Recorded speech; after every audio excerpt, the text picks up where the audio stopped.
नमस्कार दोस्तों, स्वागत है आपका आज के मुख्य समाचार में, जिसमें सबसे पहली और बड़ी खबर में आपको बताएंगे कि योगी आदित्यनाथ के अयोध्या से चुनाव न लड़ने पर बोले संत की हार जाते चुनाव ममता बनर्जी वाला हो जाता योगी जी का हाल। और अच्छा किया कि अयोध्या से वो नहीं लड़े चुनाव और अब वापस गोरखपुर लौट गए। इसी के साथ दूसरी बड़ी खबर में आपको बताएंगे दोस्तों कि भाजपा की मुश्किलें बढ़ाएंगे किसान संगठन, लखीमपुर से फिर शुरू होगा आंदोलन, संयुक्त किसान मोर्चा ने कर दिया बड़ा ऐलान। तीसरी बड़ी खबर में जिक्र होगा कि यूपी में भाजपा को एक और बड़ा झटका, सपा में शामिल हुए पूर्व मंत्री दारा सिंह चौहान। चौथी बड़ी खबर में आपको बताएंगे कि हेट स्पीच मामले में उत्तराखंड पुलिस ने यति नरसिम्हानंद को किया गिरफ्तार। और पांचवी बड़ी खबर में जिक्र होगा बिहार का, जहां पर गिर सकती है बिहार में भाजपा और जेडीयू की सरकार। भाजपा और जेडीयू की गर्माहट के बीच आरजेडी ने कर दिया है बड़ा दावा। दोस्तों, हर एक खबर की गहराई में आपको ले जाएंगे, लेकिन उससे पहले अगर आपको भी ऐसा लगता है कि पांचों राज्यों के चुनाव में भाजपा को नुकसान होने जा रहा है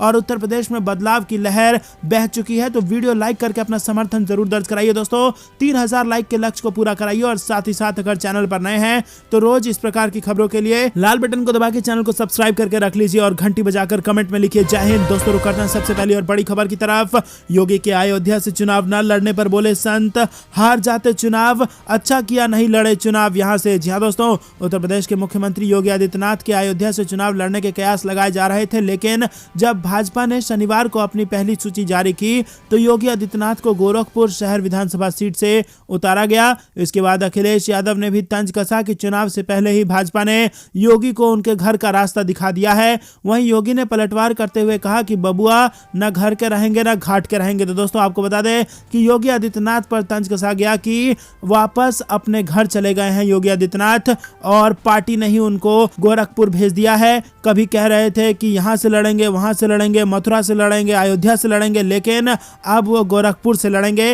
वहीं भाजपा की विरोधी पार्टियां ये कहकर भी तंज कस रही हैं कि योगी को पता चल गया था कि अयोध्या में उनकी जीत निश्चित नहीं है और इसीलिए वो अपनी सीट बचाने के लिए गोरखपुर से चुनाव लड़ेंगे। और इसी मामले में एक टीवी चैनल का रिपोर्टर जब अयोध्या में लोगों से बात करने पहुंचा तो वहां मौजूद संत ने भी इस बात की आशंका जाहिर की कि अगर अयोध्या से योगी आदित्यनाथ लड़ते चुनाव तो हार सकते थे। जो ममता बनर्जी का पश्चिम बंगाल में हाल हुआ था, वैसा हाल हो सकता था कि यहां पर खुद योगी आदित्यनाथ को हार का स्वाद चखना पड़ सकता था मथुरा से। रुक करते हैं अगली बड़ी खबर की तरफ, लेकिन उससे पहले आपको क्या कुछ लगता है, आखिरकार क्यों मथुरा या फिर अयोध्या से नहीं लड़े योगी आदित्यनाथ चुनाव, कमेंट में जरूर बताइएगा। रुक करते हैं अगली बड़ी खबर की तरफ। भाजपा की मुश्किलें बढ़ाएंगे किसान संगठन, लखीमपुर से फिर शुरू होगा आंदोलन, संयुक्त किसान मोर्चे का ऐलान। अभी बिगुल बजते ही संयुक्त किसान मोर्चा ने एक बार फिर से आंदोलन को लेकर कमर कस ली है। संयुक्त किसान मोर्चा ने एक महीने पहले दिल्ली की सीमाओं पर 3 नए कृषि कानून के वापसी के बाद आंदोलन खत्म कर दिया था, लेकिन अब इस मोर्चे ने ऐलान किया है कि वो 21 जनवरी से उत्तर प्रदेश के लखीमपुर खीरी में बीजेपी के खिलाफ विरोध प्रदर्शन करेंगे। संयुक्त किसान मोर्चा के मुताबिक उत्तर प्रदेश और उत्तराखंड में वो लोगों को बीजेपी के खिलाफ वोट डालने की अपील करेंगे।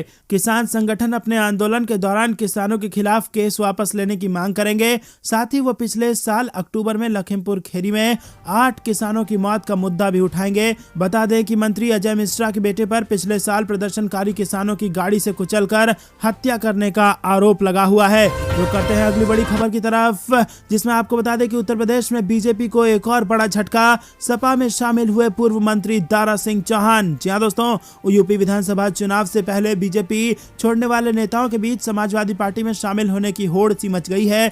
14 जनवरी को योगी सरकार में मंत्री रहे स्वामी प्रसाद मौर्य और 6 अन्य विधायकों के साथ वो शामिल हो गए थे।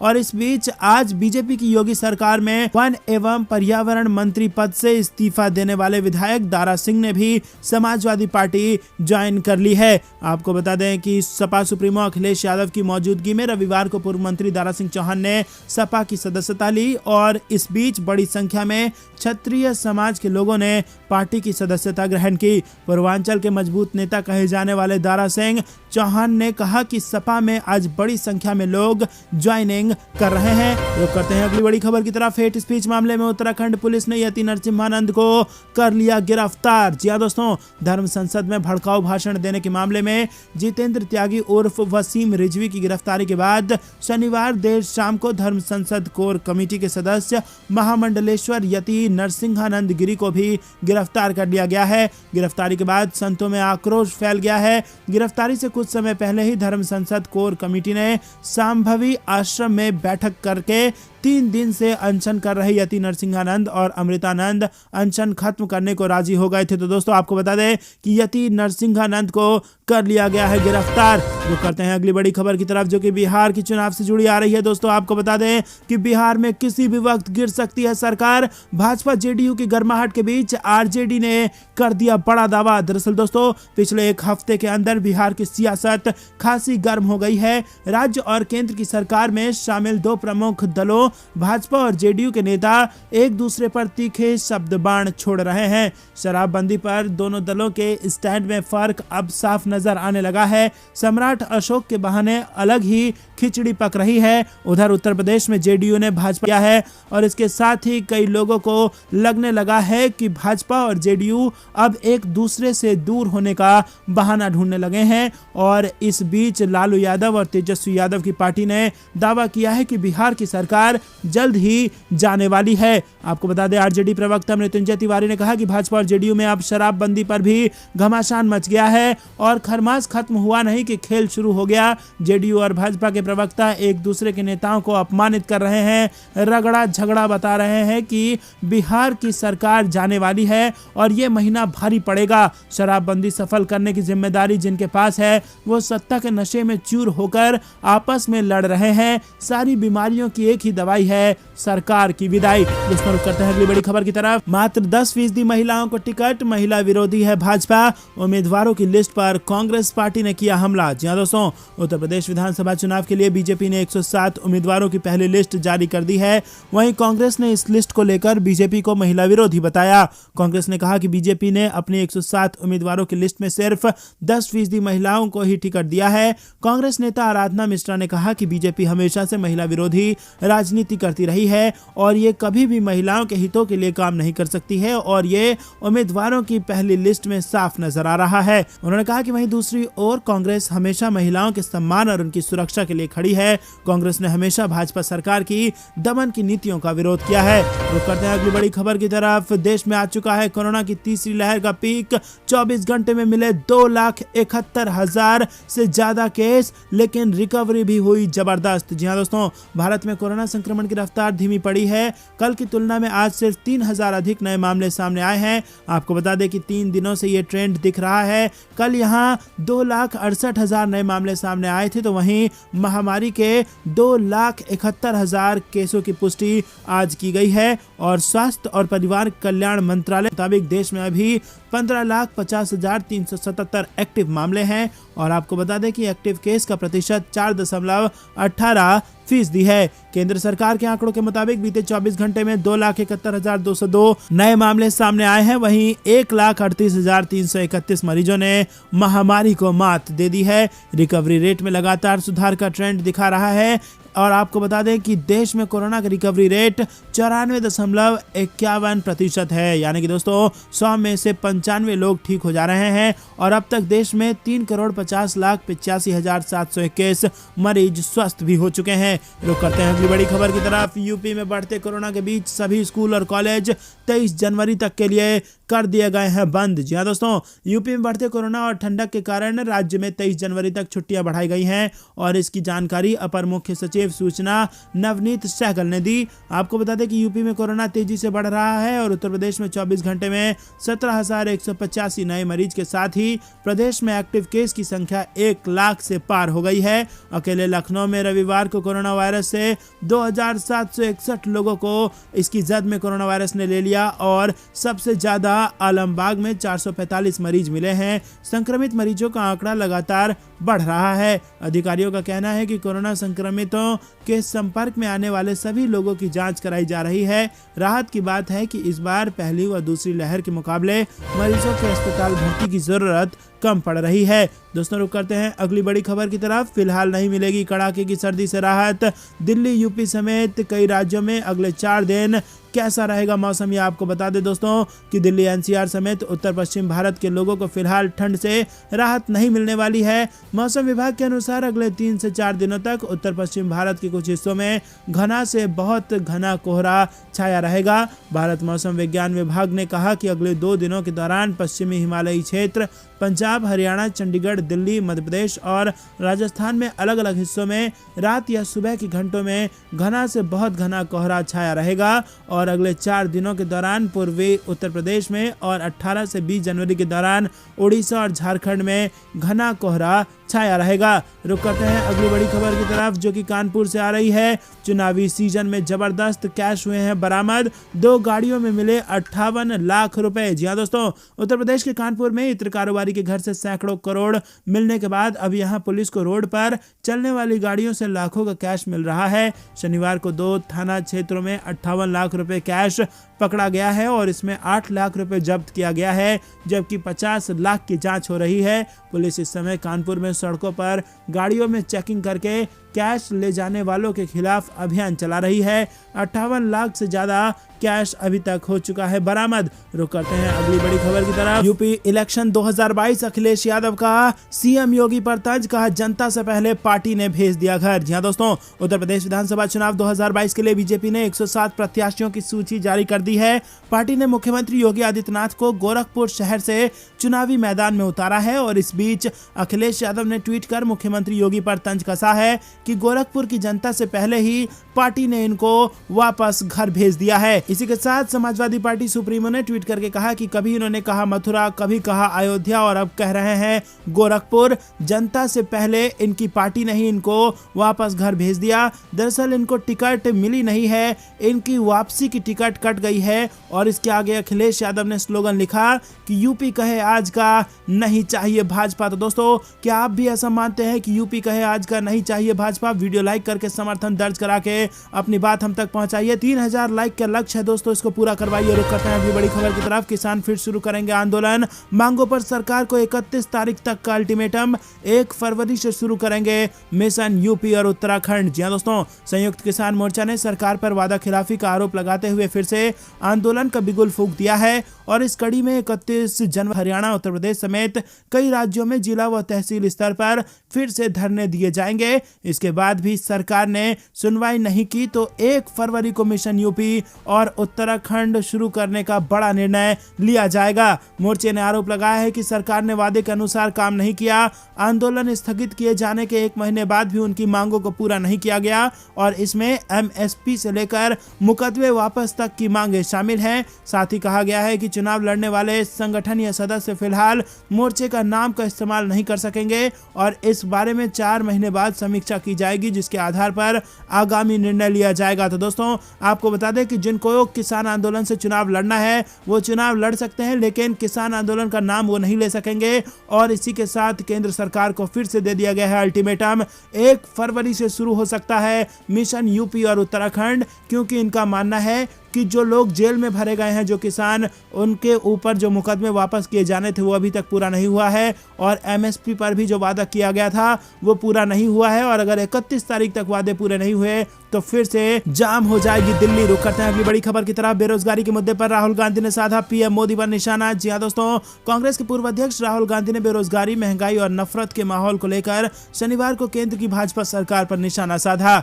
उन्होंने ट्वीट पोल के जरिए लोगों के समक्ष ये सवाल रखा कि भाजपा सरकार की सबसे बड़ी कमी क्या रही है। राहुल गांधी ने इसके लिए बेरोजगारी, टैक्स वसूली, महंगाई और नफरत का माहौल के तौर पर लोगों को 4 विकल्प भी दिए हैं और वो अक्सर बेरोजगारी और महंगाई के मुद्दे को लेकर भाजपा और प्रधानमंत्री नरेंद्र मोदी को निशाना उन पर साधते रहते हैं। दोस्तों, आपको बता दें कि ट्विटर पोल में ये सवाल पूछा गया है कि आखिरकार क्या कारण है, सबसे बड़ी कमी भाजपा सरकार की क्या है। और आपको बता दें कि बेरोजगारी के सबसे आगे होने की यहाँ पर संकेत हैं। इससे पहले राहुल गांधी ने एक खबर का हवाला देते हुए आरोप लगाया था कि प्रधानमंत्री नरेंद्र मोदी के नेतृत्व वाली सरकार ने चीन की आक्रामकता के खिलाफ अपनी अकर्मण्यता से मित्र पड़ोसी देशों को भी खतरे में डाल दिया है। उन्होंने ट्वीट किया कि मोदी सरकार ने पहले हमारी भूमि सौंप दी और अब चीन को पीछे धकेलने में अपनी अकर्मण्यता से हमारे निकट पड़ोसियों को भी खतरे में डाल दिया है। रुक करते हैं अगली बड़ी खबर की तरफ। बस एक और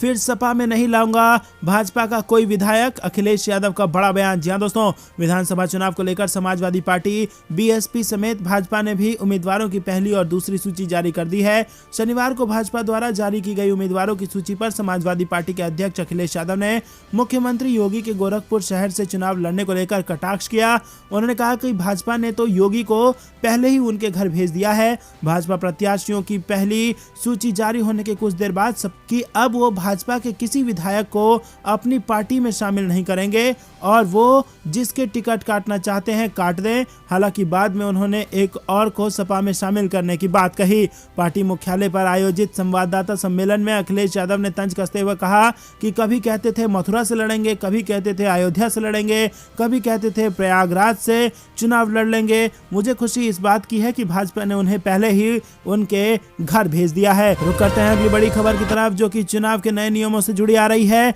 चुनाव आयोग ने रैली और रोड शो पर पाबंदी को बढ़ा दिया है और अब 22 जनवरी तक करना होगा डिजिटल प्रचार। जी हां दोस्तों, आपको बता दें कि 5 राज्य में होने जा रहे विधानसभा चुनाव के बीच कोरोना की बेलगाम रफ्तार को देखते हुए चुनाव आयोग ने बड़ा फैसला किया है। चुनाव आयोग ने रोड शो और रैली जैसी सियासी गतिविधियों पर पाबंदी बढ़ा दी है। चुनाव आयोग ने 22 जनवरी तक पाबंदी बढ़ाई है और इससे पहले 15 जनवरी तक रोक थी। चुनाव आयोग 22 जनवरी को फिर स्थिति की समीक्षा करेगा और तब तक राजनीतिक दलों डिजिटल प्रचार से ही अपना काम चलाना पड़ेगा। और चुनाव आयोग ने कहा कि इंडोर सभागार में हॉल की क्षमता से आधे लोग की सभा की जा सकती है, लेकिन अधिकतम 300 लोग ही वहां मौजूद रह सकते हैं। राजनीतिक दलों को आगाह किया गया है कि वो कोविड गाइडलाइन का पालन करें।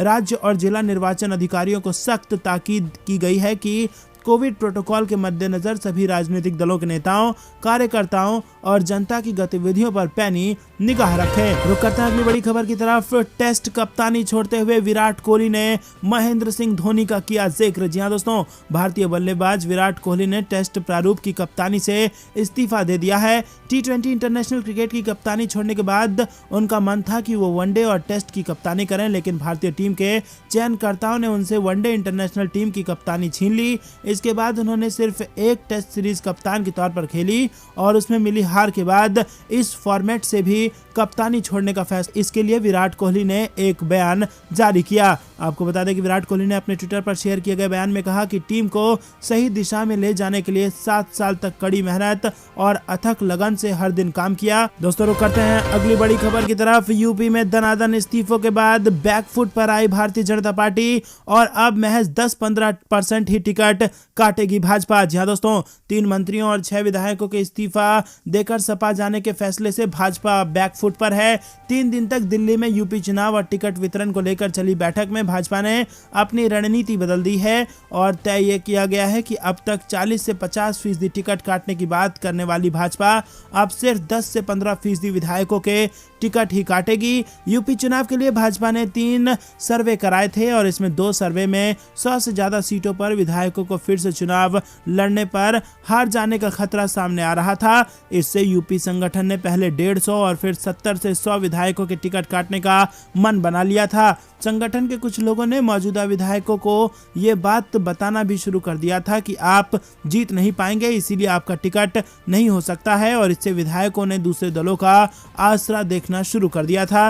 रुक करते हैं अगली बड़ी खबर की तरफ, जो कि अब पश्चिम बंगाल से आ रही है। बंगाल बीजेपी यूनिट में जबरदस्त घमासान, सीनियर नेताओं का आरोप, नए लोगों को बढ़ावा दे रही है पार्टी। जी हां दोस्तों, पश्चिम बंगाल में हालिया संगठनात्मक नियुक्तियों से नाराज भाजपा के कई सीनियर नेताओं ने राज्य यूनिट के आला अधिकारियों के खिलाफ खुला हमला शुरू कर दिया है। इनका दावा है कि पार्टी के लिए प्रतिबद्ध और पुराने समय के कार्यकर्ताओं के दरकिनार किया जा रहा है और पार्टी में नए लोगों को अंधाधुंध बढ़ावा दिया जा रहा है। भाजपा की पश्चिम बंगाल यूनिट के अध्यक्ष सुकांत मजूमदार ने पार्टी में बढ़ते संघर्ष के बीच राज्य में दल के सभी मौजूदा विभागों और प्रकोष्ठों को भंग कर दिया है। रुक करते हैं अगली बड़ी खबर की तरफ। चुनावी सरगर्मी के बीच संयुक्त किसान मोर्चा की बैठक के बाद बोले राकेश टिकैत कि फिर से करेंगे प्रदर्शन। जी हां दोस्तों, दिल्ली बॉर्डर पर 1 साल से ज्यादा चले किसान आंदोलन में शामिल नेताओं की बैठक एक बार फिर दिल्ली से सटे हरियाणा के सोनीपत में हुई और इस बैठक में गुरनाम चढ़ूनी, शिव कुमार कक्काजी सहित मोर्चे के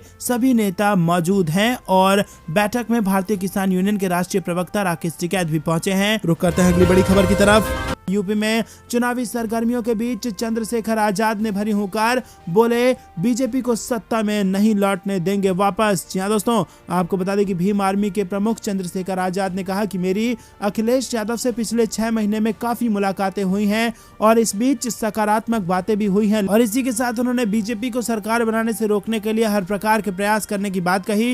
उन्होंने कहा कि हमने इसके लिए अन्य सभी चीजों को पीछे छोड़ा है। मेरे खिलाफ 100 मुकदमे हुए, 16 महीने जेल में रहा। और दोस्तों आपको बता दें कि भाजपा को सत्ता से हटाने का लक्ष्य बताया है चंद्रशेखर आजाद। दोस्तों ये थी दिन भर कुछ बेहतरीन और बड़ी खबरें। तक बने रहने के लिए बहुत बहुत धन्यवाद। देख रहे थे आपका अपना चैनल जय हिंद जय भारत।